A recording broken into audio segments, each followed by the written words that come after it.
Olá, bem-vindos ao podcast da Sociedade Brasileira de Psicanálise de Porto Alegre. Eu sou a Heloísa Zimmermann, psicanalista, Aline Santos e Silva, membro do Instituto da nossa sociedade, e o nosso convidado hoje é o Renato Trachtenberg, médico, psiquiatra pelo Hospital Italiano de Buenos Aires, psicanalista pela APDEBA, Associação Psicanalítica de Buenos Aires, fundador e membro titular da nossa sociedade. Ele é autor dos livros As Sete Invejas Capitais, com Arnaldo Schuster e W.R. Bion, A Obra Complexa, com Arnaldo Schuster também e Gustavo Soares.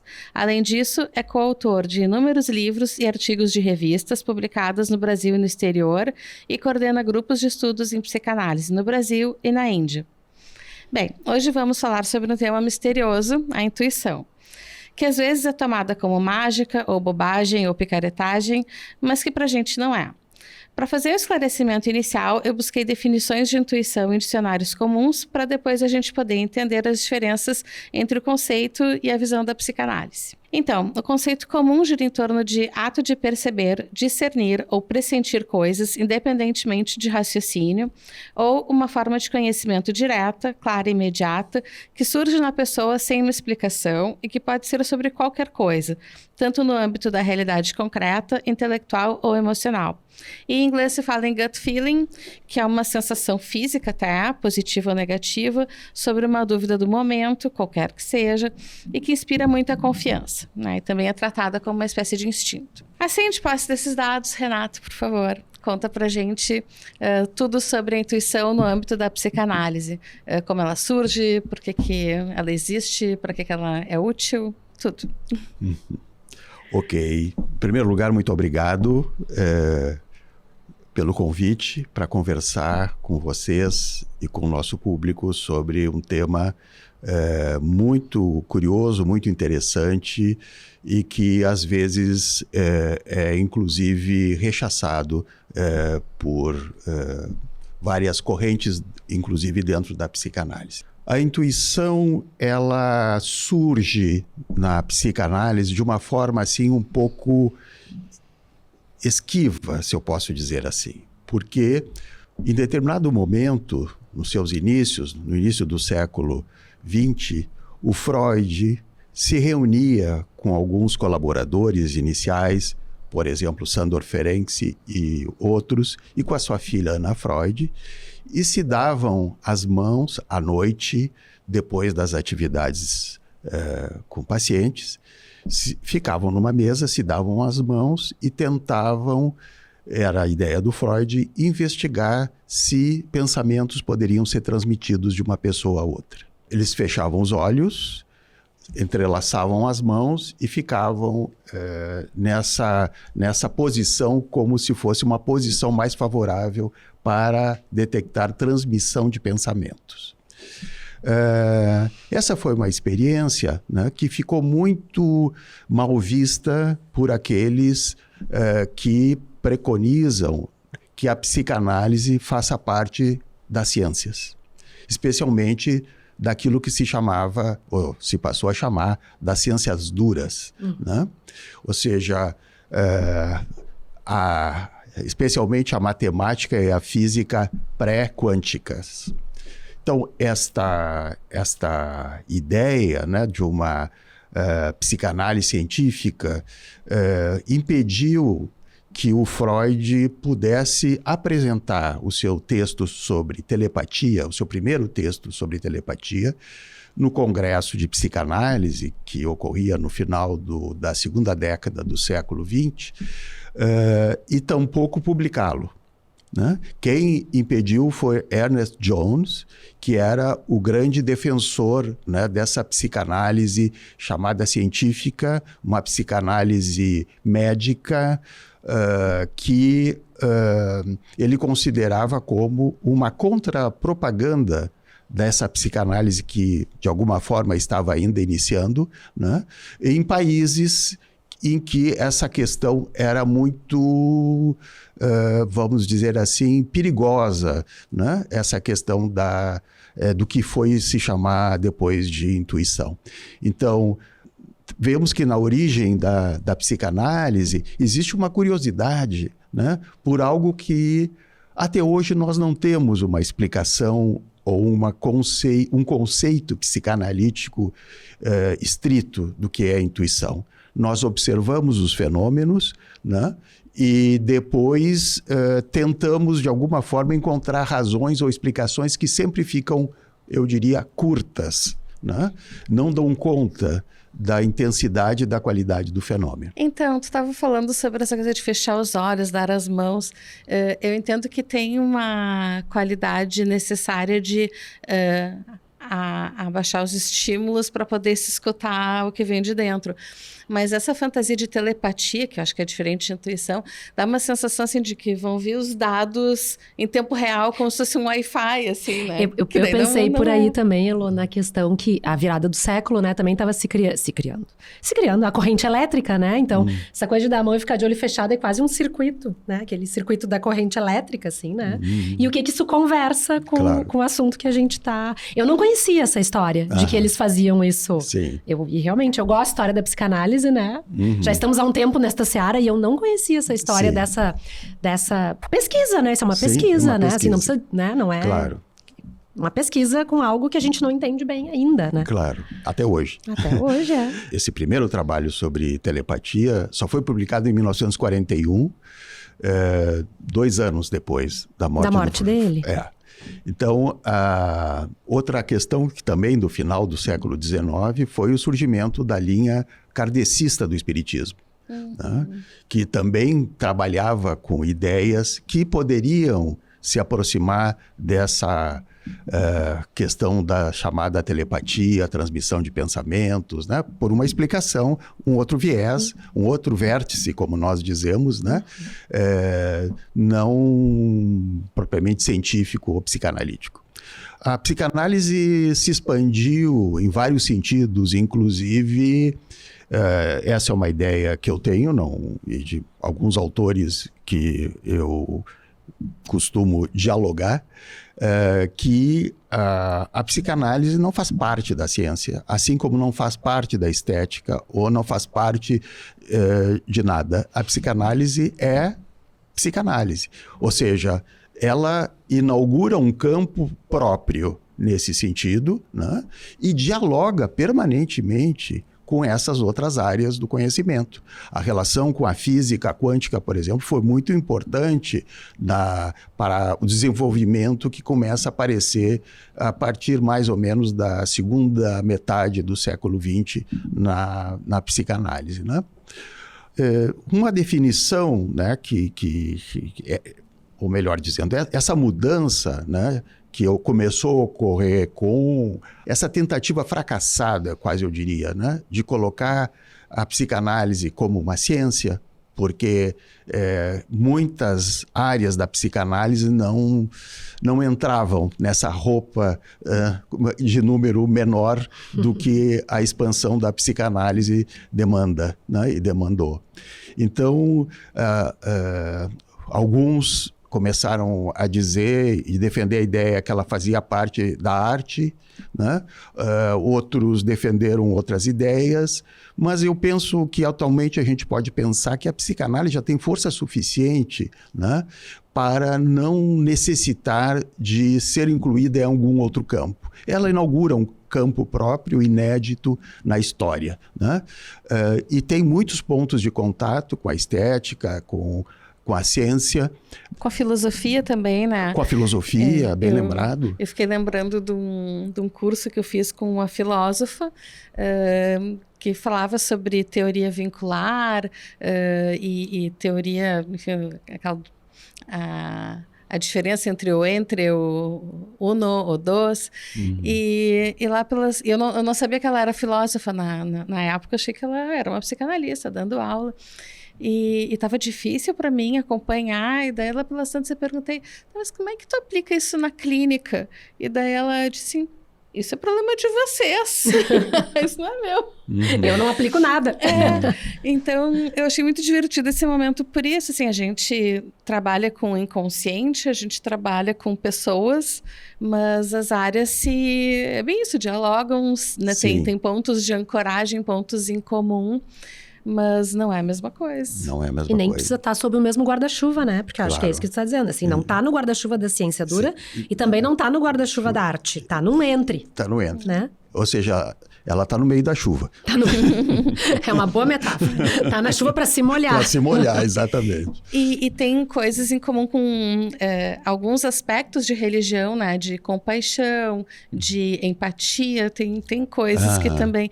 Quando tu falou da parte kardecista, enfim... como é que a gente pode separar assim, o que é intuição para a psicanálise de outras visões? Claro. Aí, então, seria interessante nós entrarmos mais diretamente no que seria a intuição, né? Como, não só no plano teórico, mas também em situações práticas ou em situações do cotidiano. Né? Não só de algo que acontece no consultório do psicanalista, como se usa isso, né? Para uma conexão mais profunda, inclusive, com os sentimentos, as emoções, né? As vivências que nós entramos em contato quando estamos analisando uma pessoa. Né? Eu diria que a intuição não tem um conceito definido realmente na psicanálise. Né? A intuição, eu diria, ela transita, né? Se aproxima da ideia de imaginação. Né? Imaginar é uma espécie de... Imaginação é uma espécie de prima irmã da ideia de intuição. Né? Imaginar no sentido de deixar a mente livre para fazer, deixando entrar os pensamentos que forem, né? Que em geral nos conecta com algo futuro. Né? Ou seja, a intuição tem a ver com algo que está acontecendo ou não aconteceu ainda. Então, é algo diferente daquilo que se chama habitualmente de interpretação, ou que classicamente a psicanálise veio trabalhando durante todo esse tempo, que são os acontecimentos do passado, né? E aquilo que formaria o chamado inconsciente. Né? Então,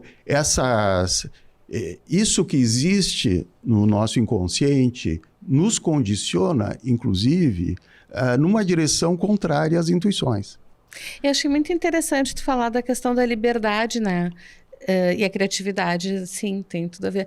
E a gente poder ter a liberdade de ter uma expectativa de algo novo, que Claro. não se conhece e dentro da gente mesmo. Claro. Tem a ver com isso. Tem a ver com isso. Né? Então, algo que a gente diria que não tem necessariamente uma representação anterior que possa dar conta, que se chamam as lógicas associativas. Né? A intuição pertenceria àquilo que alguns chamam das lógicas conectivas, né? Que estabelecem conexões imediatas com algo, né? Sem ter uma base, sem ter algo antes que nos avalize naquela percepção. Por isso, às vezes, os analistas têm muita resistência, em muitos momentos, né? De colocar para o analisando esse pensamento que tiveram a partir de uma conexão, vamos dizer assim, sem provas factuais. Tá, deixa eu fazer um parênteses aqui. Tu tá te referindo ao pensamento do Júlio Moreno sobre associação mais como uma coisa de ideias e conexão como uma coisa de afetos. A ideia é que a conexão, ela é algo imediato, né? Ela não depende de uma história, necessariamente. De raciocínio, de ideias. De ideias ou de lembranças. Né? É algo que se dá num determinado momento. Eu posso depois dar alguns exemplos, né? Sobre como o que poderia ser chamado intuição, né? Mas é algo assim que nós não temos provas em relação àquilo que nós captamos, percebemos e inclusive conversamos, se temos a suficiente coragem com os nossos analisandos. Então, nesse sentido, é sempre algo estranho. é algo estranho. É algo, assim, apareceu, não, porque não é via associação, portanto, né? Não é Isso. esse pensamento, mas esse pensamento, então Sim. lembrei disso, pensei aquilo. Não, é algo que invade e que é Sim, estranho. Estranho. Né? E novo. E novo. Tem desde essas situações comuns, né, que várias pessoas têm experiência já de ocorrências desse tipo, né? Alguém está pensando numa outra pessoa, né, que não vê há 10, 15 anos. E, de repente, numa esquina, se encontra com essa pessoa. Né? Eu tenho várias experiências desse tipo. Né? O que aconteceu? Né? Então, algo do Freud com a transmissão de pensamentos poderia, não é a explicação ainda que nós alcançamos, nós não temos ainda uma explicação muito, eu diria, nem que possa ser incluída num dicionário, por exemplo, né? Porque realmente é um fenômeno muito estranho. Eu me lembrei também de uma situação com uma pessoa, né, que dizia que contou um sonho em que ela entrava num refrigerador, era o refrigerador na casa dela, apanhava uma jarra com leite e começou a tomar toda a jarra. Né? E esse era o sonho. Né? Me veio imediatamente uma sensação de que ela estava grávida. Né? Ela não estava tentando a gravidez, né? E não estava nem pensando nisso ainda. Bom, vocês imaginam o final da história. Né? Tu teve a coragem de dizer? Eu tive a coragem de dizer o que fez com que ela fosse fazer um teste. Né? Mas eu demorei esse tempo também aqui, como eu demorei para te responder, porque realmente é algo que a gente sempre pensa, digo, não digo, vou falar isso, né? O que significa, qual é a importância disso? Mas às vezes pode ser importante, por exemplo, no caso de uma doença. Né? Eu também tive alguma experiência de uma pessoa que teve um sonho, né, em que aparecia uma mesa de vidro estilhaçada. Né? Isso me fez pensar numa foto de uma mamografia. Uhum. E eu coloquei isso, né, para essa pessoa. E essa pessoa foi... eu não disse que ela deveria consultar nem nada, mas coloquei que me veio essa imagem. A pessoa, por conta própria, consultou, estava realmente com um nódulo no seio, que no final não era um câncer, mas poderia ter sido. Então, sim, são momentos que muitos de nós, os analistas, têm... a questão é como se usa isso. Né? Essa é uma questão importante. O uso da intuição é mais discutível. Né? Por exemplo, hoje eu me sinto mais livre. Numa outra época da minha trajetória, eu era muito mais cauteloso, né? Que eu teria que pensar melhor que coisas da minha cabeça estariam influenciando naquele momento essas ideias. Né? Hoje eu me sinto mais livre para compartilhar algo. Né? Eu me lembro de um autor da psicanálise, Donald Meltzer, que ele dizia, né, que quando o paciente contava um sonho para ele deixava aparecer algo como um sonho na sua própria mente. Ou seja, alguma conjetura imaginativa, algo que passava, ou uma lembrança, né? Por exemplo, ele podia lembrar que foi a uma exposição e viu um quadro tal, de tal pintor, e o paciente estava falando de outra coisa. Então, ele dizia, né, que era importante comentar com o paciente isso que passou pela cabeça dele, porque aí juntos, quem sabe, ia aparecer um terceiro sonho, que era o sonho da dupla, que não era nem do analisando, nem do analista. Né? E que esse sonho da dupla era mais importante do que o sonho de cada um. Né? Numa psicanálise mais clássica, isso não é assim tão aceitável. Né? Mas tem muito a ver com o que tu falasse do Moreno, né? Que é o tema da psicanálise vincular. Né? Então, hoje nós pensamos muito mais no vínculo do que nas figuras separadas de um e outro, analista e analisando, né? Nós focamos muito mais em que tipo de vínculos surgem. E esses vínculos, no sentido estrito do conceito de vínculo atual em psicanálise, se dá por um efeito de presença. Ou seja, é a presença na sessão que produz não só aquilo que vem da história, mas também algo novo que se apresenta, né? Uma presentificação, vamos dizer assim. Eu já gostava da ideia de que a gente, enquanto psicanalista, empresta o nosso aparelho de pensar para ajudar o Claro. paciente a descobrir coisas a respeito de si mesmo, né? E essa noção mais moderna, então, do entre, me parece particularmente bacana, porque a pessoa está lá na casa dela e sonha sozinho, Sim. e daí traz para a sessão e a gente vê o que aquilo vai despertar na gente e isso pode trazer um aporte novo que justamente traz uma informação ou uma coisa de dentro da gente que muda tudo. Claro. Né? Uhum. E uma coisa que eu também, daí uma experiência minha, eu não... Muitas vezes eu penso em imagem, eu não penso verbalmente, né? Então, às vezes a pessoa conta coisas e eu lembro de uma cena de filme ou de um personagem, não necessariamente de um diálogo. Sim. E sim, demorou para eu ter coragem de trazer esse tipo de informação. Uhum. E como ajuda na história. Claro. Né? Na história que a pessoa conta de si mesma com esse aporte diferente, Uhum. que vem da arte. Sim. Tem experiências que todos nós conhecemos, né? Por exemplo, da capacidade intuitiva de uma mãe quando tem o seu bebê, né? E de repente se acorda à noite com a sensação de que tem algo ocorrendo com o seu bebê, sem nenhum sinal emitido, né? De choro, de grito. E são inúmeros os casos, né, que essa mãe vai ao quarto do seu bebê, o bebê, por exemplo, está com febre, né? Ou está com outro tipo de incomodação ou dificuldade.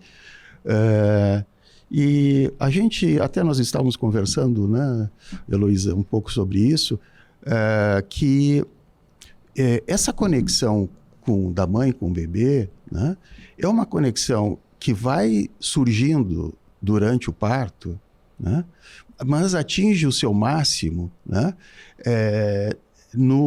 nesses momentos iniciais, vamos dizer assim, nos primeiros meses da vida do bebê. E depois isso vai diminuindo. Essa capacidade intuitiva vai decaindo, né?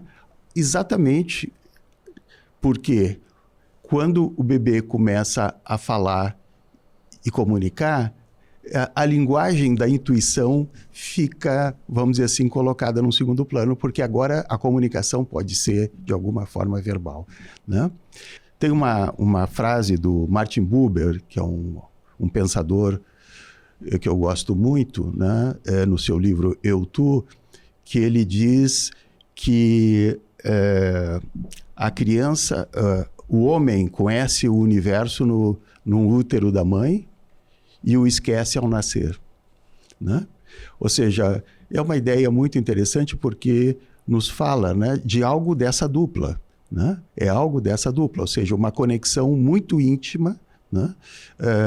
Que termina dando possibilidades, sem usar nenhum tipo de comunicação sonora, linguística ou de outro tipo, uma captação de algo que depois deixa de funcionar, né? Deixa de funcionar naturalmente por outras aquisições que vão ocorrendo na evolução de um bebê e a mãe já saindo do seu período puerperal, onde essa intimidade, eu diria, é mais intensa. É uma forma de intimidade essa. Estamos falando de intuição, mas também poderíamos falar de uma intimidade muito especial, né?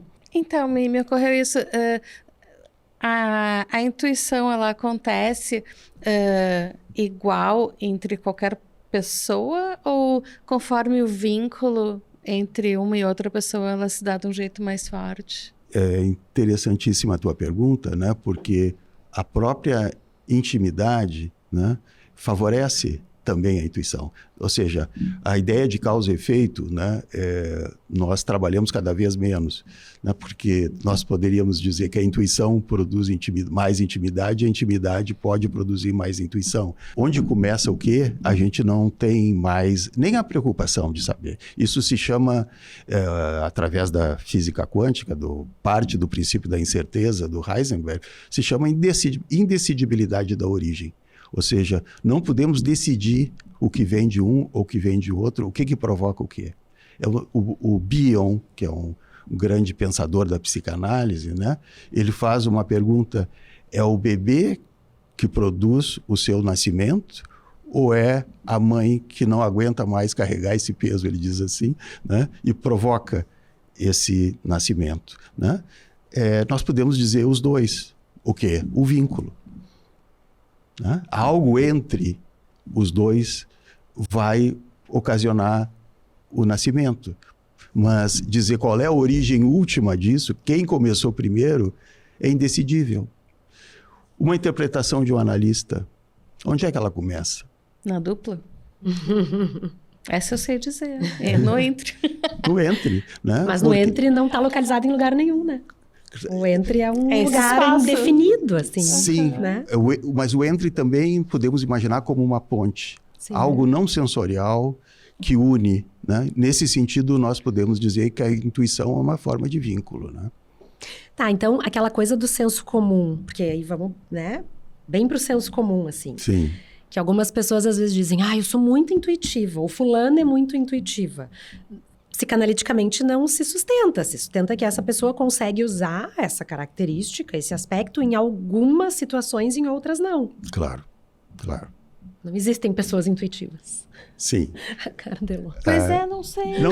Não existem pessoas intuitivas, nem existem pessoas não intuitivas.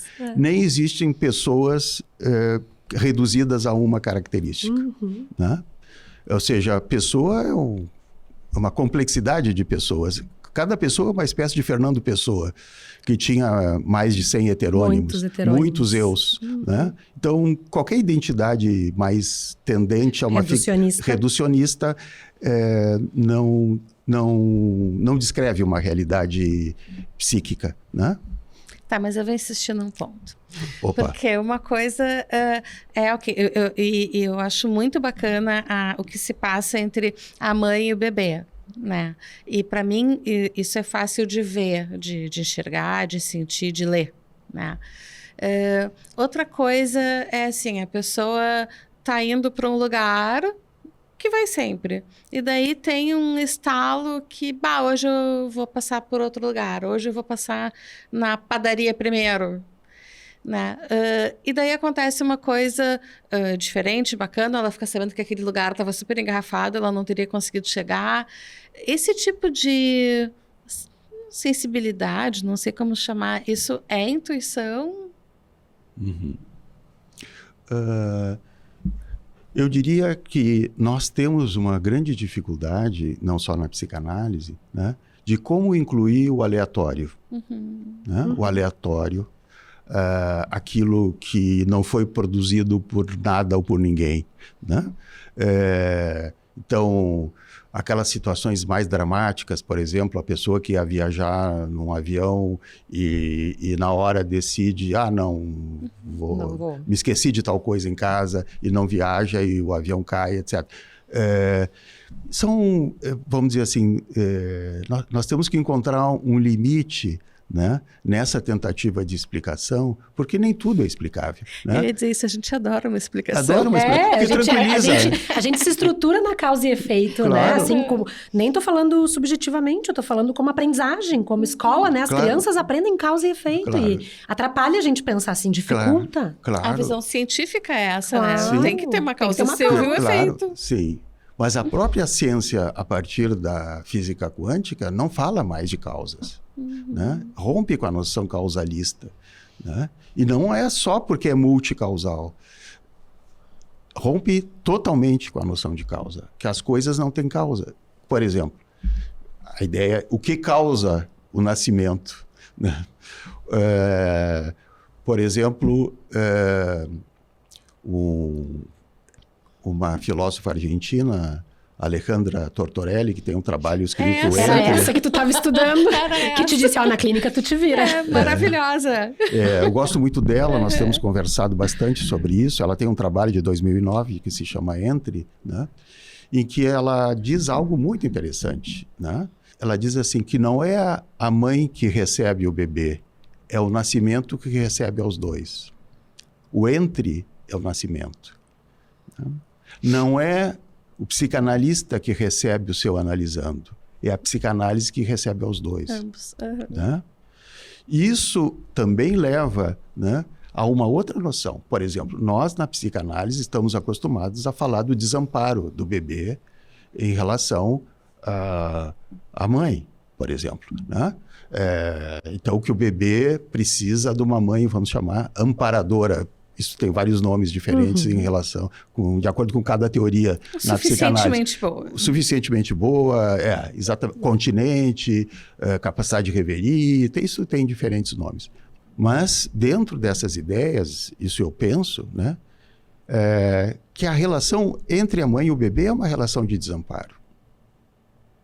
A mãe está também desamparada enquanto mãe. São desamparos diferentes. Né? São desamparos com diferentes qualidades e intensidades.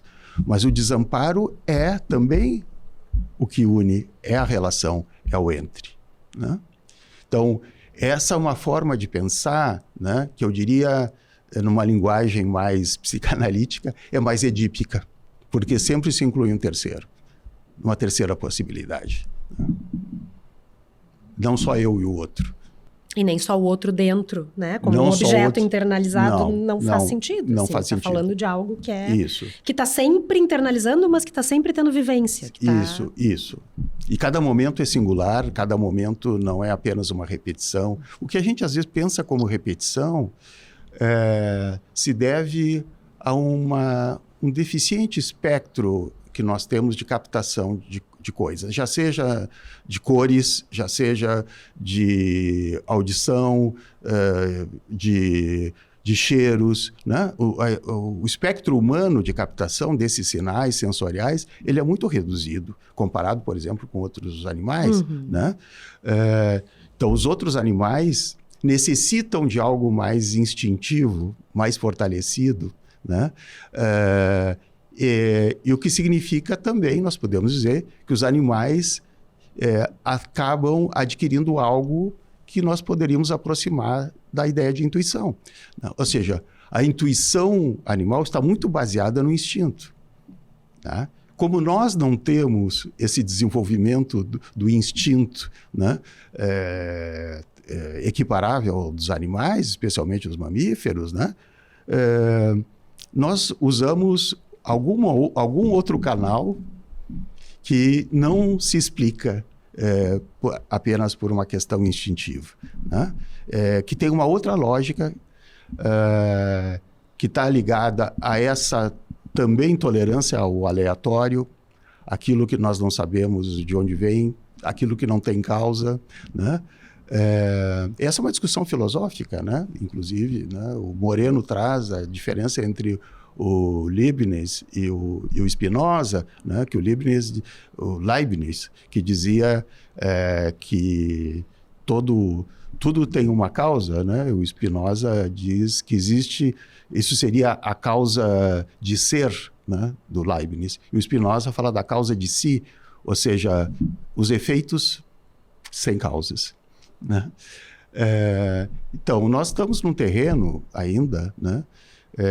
Que nós falamos de intuição, vemos alguns fenômenos que nós chamamos de intuição, mas não conseguimos capturar, né, essa ideia de uma forma assim mais do tipo prova.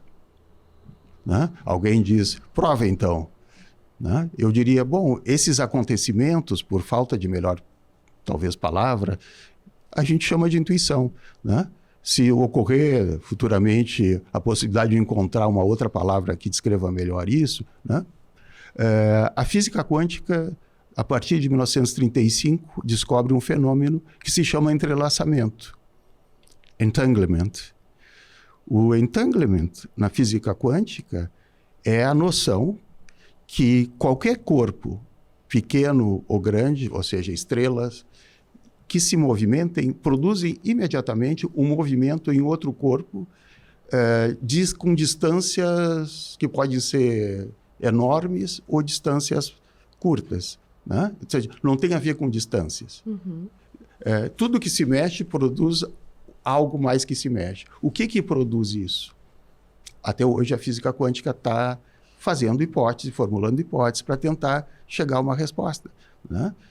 Aquela história, né, do bater de asas da borboleta lá num... Essa é a história mais conhecida, né? Se uma borboleta bate a asa não sei aonde, causa... Isso é um fenômeno chamado entanglement, o entrelaçamento, né?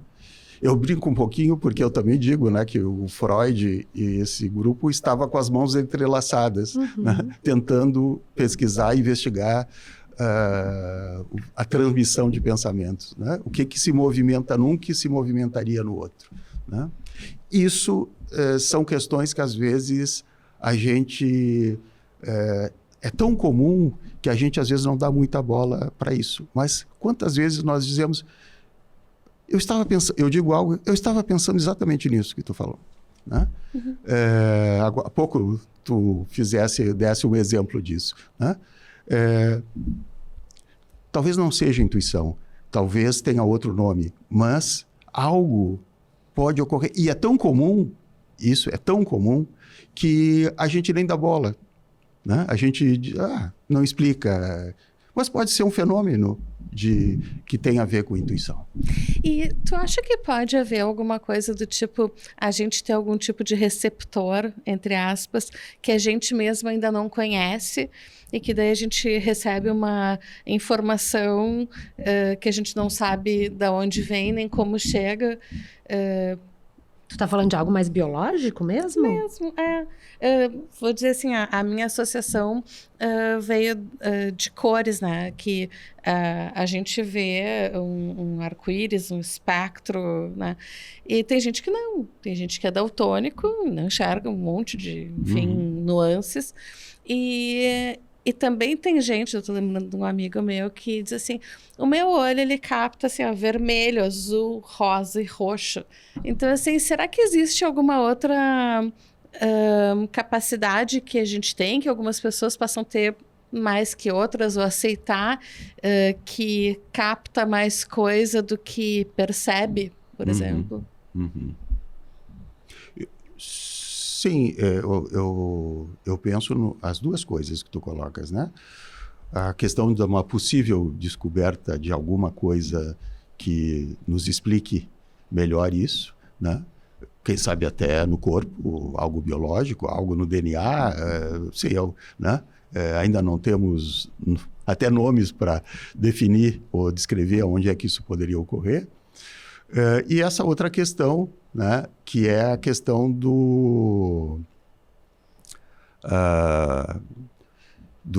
vamos dizer assim, que dentro dessa capacidade, né, que ela é variável em cada pessoa, de captações, né, até porque nós temos um limite muito estreito, né? Mas dentro desses limites estreitos de captação visual, né? As cores que nós enxergamos, por exemplo, são limitadas, né?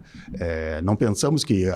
nós não somos referência, né? Então, todas as cores que eu vejo são as cores existentes no mundo. Isso é um delírio autorreferencial, como a gente diz em psiquiatria, né? Sim, assim como os sons, a mesma coisa, né? Todos os sons do mundo que estão a uma certa distância, eu escuto. Não, mesmo os que estão aqui, né? Acho que cachorros escutam mais agudos. Sim. Né? Varia muito. É por isso que eu falo assim, acho que tem a coisa do o que chega até nós, então a borboleta que bateu a asa lá longe, o que vai chegar disso até mim, mas também tem o que eu consigo receber, como eu consigo perceber que eu recebi, acho que é isso que eu quero dizer. Por isso que eu falei em termos de receptor. Sim. Algo do que tu diz me faz pensar nos médiums da religião espírita. Por exemplo. Né? Exatamente. Então, a religião espírita, especialmente essa linha kardecista, né? A linha mais europeia, vamos dizer assim, do espiritismo, ela pensa, ela dá muito sentido, né, na sua explicação, dentro da sua teoria, a essas pessoas que eles chamam médiums, pessoas que têm uma capacidade especial de captação. Exatamente. Né? Então, eu não vou entrar nessa parte, doutrina, religião, Claro. enfim, mortos, né? Mas eu acho que algumas pessoas talvez tenham mais desenvolvido essa habilidade de perceber os outros ou perceber até a si mesmo, né? Por exemplo, tem a coisa da meditação, o mindfulness, né? Que é de focar no presente, que é diminuir a frequência do pensamento para poder ver o que está acontecendo dentro de si. Isso também muda a percepção da pessoa, pelo menos naquele momento, né? Isso que tu falaste me fez pensar que esse autor que eu me referi antes, o Bion, ele fala num livro, né, um dos livros que ele introduz a ideia de intuição na psicanálise, né? Ele nasceu na Índia, né? Ou seja, ele teve esse aprendizado ainda pequeno, né? Tinha uma babá indiana que cuidava dele, com o qual ele teve uma relação muito especial, né? Que lia para ele as histórias da filosofia hinduísta, né? E das religiões hinduístas, né? Que tem esse certo asceticismo, né? Que depois vai levá-lo a colocar a ideia do trabalho do analista. Eu nem vou entrar com muitos detalhes, porque isso já entra numa área que é muito específica, né? De um trabalho sem memória, sem desejo, sem necessidade de compreensão, né? Isso tem muito a ver com a filosofia hinduísta, né? Então,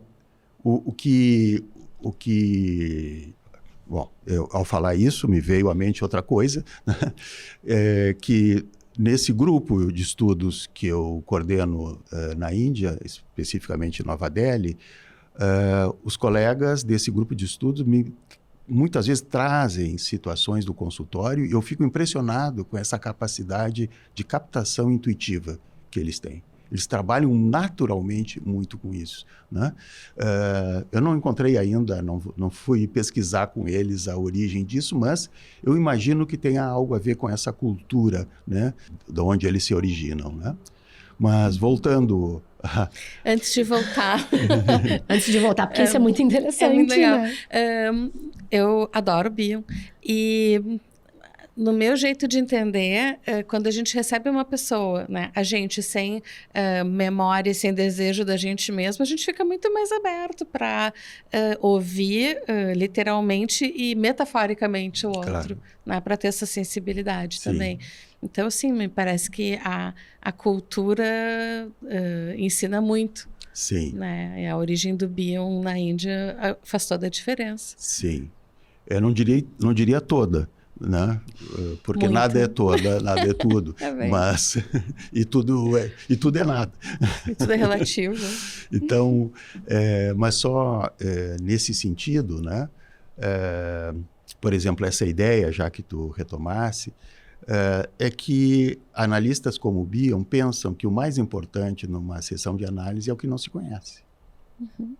E quanto mais tu fica impregnado por lembranças, por exemplo, das sessões anteriores ou da história dessa pessoa, menos tu te aproxima do desconhecido, daquilo que tu ainda não sabe e que essa pessoa também ainda não sabe, né? E que é o mais assustador mesmo. É o mais assustador, né? A intuição também assusta, né? Pessoas se assustam muito com algumas intuições, né? Porque é algo surpreendente, né? Algo que, vamos dizer assim, que entra nessa categoria do inédito, né? Do inesperado, né? Do aleatório. E não deixa de ser uma espécie de invasão, né? No momento em que não necessariamente... às vezes nem vem de mim, pode ser uma coisa que a gente capta do outro. Claro. E a gente não está imaginando que aquilo possa acontecer. Então, pode ter também um caráter de invasão. Então, a intuição seria, talvez, usando também essas ideias, né? algo que substitui ao nível da mente o que os órgãos dos sentidos fazem ao nível corporal. Né? Então, nós vemos alguém, nós podemos sentir cheiro proveniente desse alguém ou de um animal, não importa, né? Escutamos determinados ruídos, né? Isso nós usamos os nossos órgãos dos sentidos, nosso aparelho sensorial, né? Agora, como escutar, cheirar, ver uma mente humana? Adorei esse jeito. Então, a intuição entra exatamente nesse ponto, né? Que seria o nosso... o Freud falava da consciência, o órgão sensorial para a captação de qualidades psíquicas. Nós poderíamos dizer que a intuição é o nosso órgão não sensorial para captação de algo mental, de algo que os sentidos habituais não conseguem captar. Gostei dessa. Lindo. Tem que deixar espaço para absorver. Eu estava pensando nisso até antes, né? Eu já sabia que eu ia gostar da conversa e eu já sabia que eu ia sair cheia de dúvidas. Né? Como uma boa conversa. Claro. Sim. Boa conversa é assim. Mas a gente tem Bom, a gente estava falando sobre a necessidade de explicação e causa e efeito. Então, acho que a gente se decepciona quando não tem uma definição pronta, né? Eu vim aqui cheia de definições leigas e eu estava querendo que me desse uma definição psicanalítica. Sim. Acho que esse jeito de falar em termos de sentido, órgãos dos sentidos, do pensamento, Da mente. da mente, Uhum. achei muito bacana, achei poético. Uhum. E é por isso que... Porque tu trouxe vários exemplos, alguns pelo menos, de sonho, né? Sim. É por isso que aparece no sonho? Porque é algo do sentido? Fiquei pensando, né? Que tu trouxe os sonhos, né? Das pessoas, então, que tu entrou em contato. Esse sonho de gravidez ou esse sonho de doença. E que isso também te gerou uma imagem, né? Uhum. Então, por ser do sentido, fica mais circulando pela imagem? Sim, eu acho que imaginar, uma imagem no sentido de estimula a imaginação, ou a imagem em ação. Ou seja, quando alguém te conta um sonho, fala da cena do sonho, né? Nós podemos imaginar, ou seja, vamos dar algo, vamos pensar desde nós nessa imaginação, né? Tem algo nosso que vai construir esse cenário, né? Eu estava na casa, assim, no quarto, já vem a imagem de um quarto, já vem a imagem, né, da cozinha, já... Então, essa relação, né, eu acho que passando pela imaginação, na nossa capacidade imaginativa, né, que o Kant chamava conjetura imaginativa, né, diferente da conjetura racional, nos permite acessar algo que às vezes não é narrado no próprio sonho. Nesse sentido, a nossa imaginação entra no sonho e já constrói um outro sonho, nesse momento mesmo, né? Já é um outro sonho, já não é aquele que foi narrado, né? Porque a nossa imaginação alterou, né, o relato, vamos dizer assim, puro do sonho. Mas eu penso que o sonho, né, como é algo, e essa é uma questão interessante, né? Como é algo que não faz parte de um pensamento racional, né, ou de um relato de fatos, eu penso que nos dá talvez melhores condições para algo nessa linha de mais captação, né? Porque não é um pensamento racional, né? É algo que eu digo até às vezes brincando que as pessoas não têm um sonho.